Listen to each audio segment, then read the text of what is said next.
Alex Marvez and Bill Polian. Well, let's get to some phone calls at 877-NFL-KICK. Starting off at Indianapolis with Luke. Luke, welcome to the show. Hey, how are you guys doing? Doing great, Thanks Luke. so much for having me on. Yes, sir. What do you got for us? I just had a question for Mr. Polian. I just wanted to get his thoughts on Quentin Nelson, the Colts prize rookie first-round pick from Notre Dame. As a Colts fan, I haven't been more excited watching an offensive lineman play with those crushing blocks and highlights.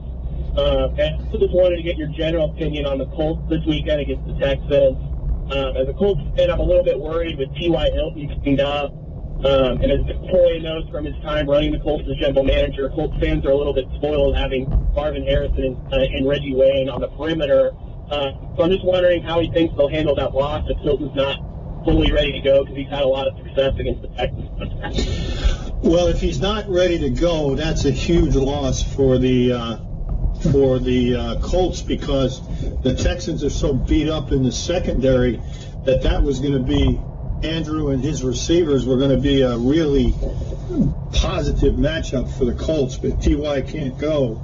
That makes it much more difficult.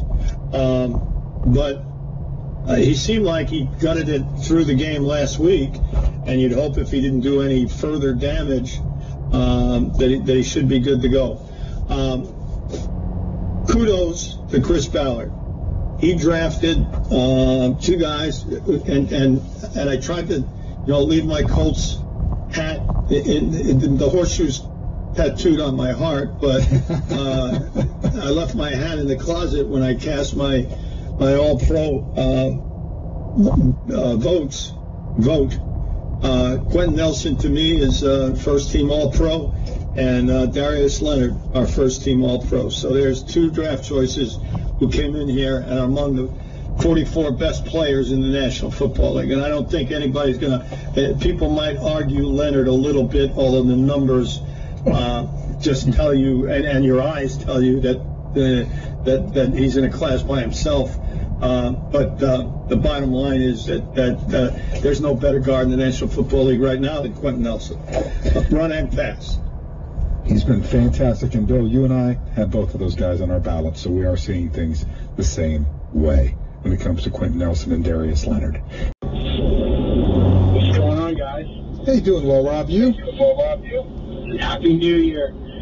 Bill, last time I talked to you, and Alex, the last time I talked to you guys was before the start of the season. Frank Reich was hired. He just had his press conference. I called in the show. I told Bill I loved the hire of Frank Reich, but I was scared to death of the Tampa 2 defense. Remember, I said I wanted the Giants defense, and you said nope. I believe in this scheme, and you thought that it would work out just fine, and you were right. I wanted to give you props on that. I also wanted to ask if you think this defense that the Colts can go all the way with this defense, and if they do, would Frank Reich would this be considered the greatest coaching comeback of all time as a backup head coach? Bill, I'll take your answer off the air. Thanks for being the GOAT. That's a fun call. I don't think he's a backup head coach. That's for sure. I voted for him for Coach of the Year simply because I think that Matt Nagy did a heck of a job, but Matt's got a heck of a lot more to work with on defense than Frank does at this stage of the game. And for Frank to come from, 1-5 yep, to make the playoffs, I think, I'd be happy with either guy winning the award. But I think in the end, what Frank did with a team that was counted out after 6 games is really tremendous. How far can the Colts go? Well, number one,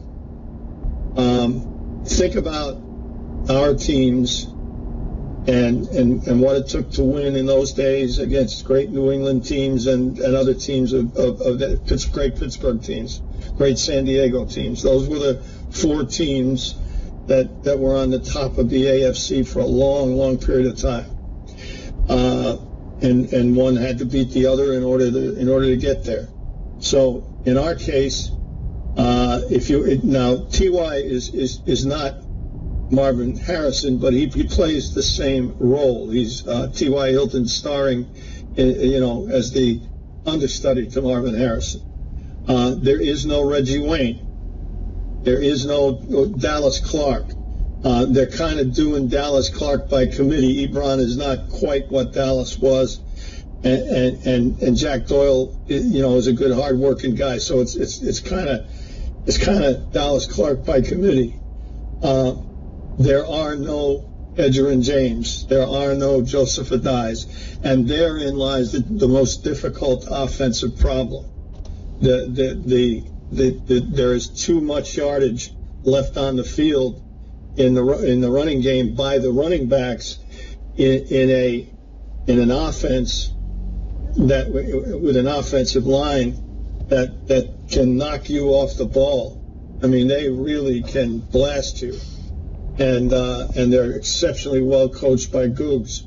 So, I mean, the bottom line is that until there is a bell cow running back with Mack as the alternate back, and the two little guys, in the passing game, they won't be the caliber of team that you say, hey, they can come in as a wild card and run the table.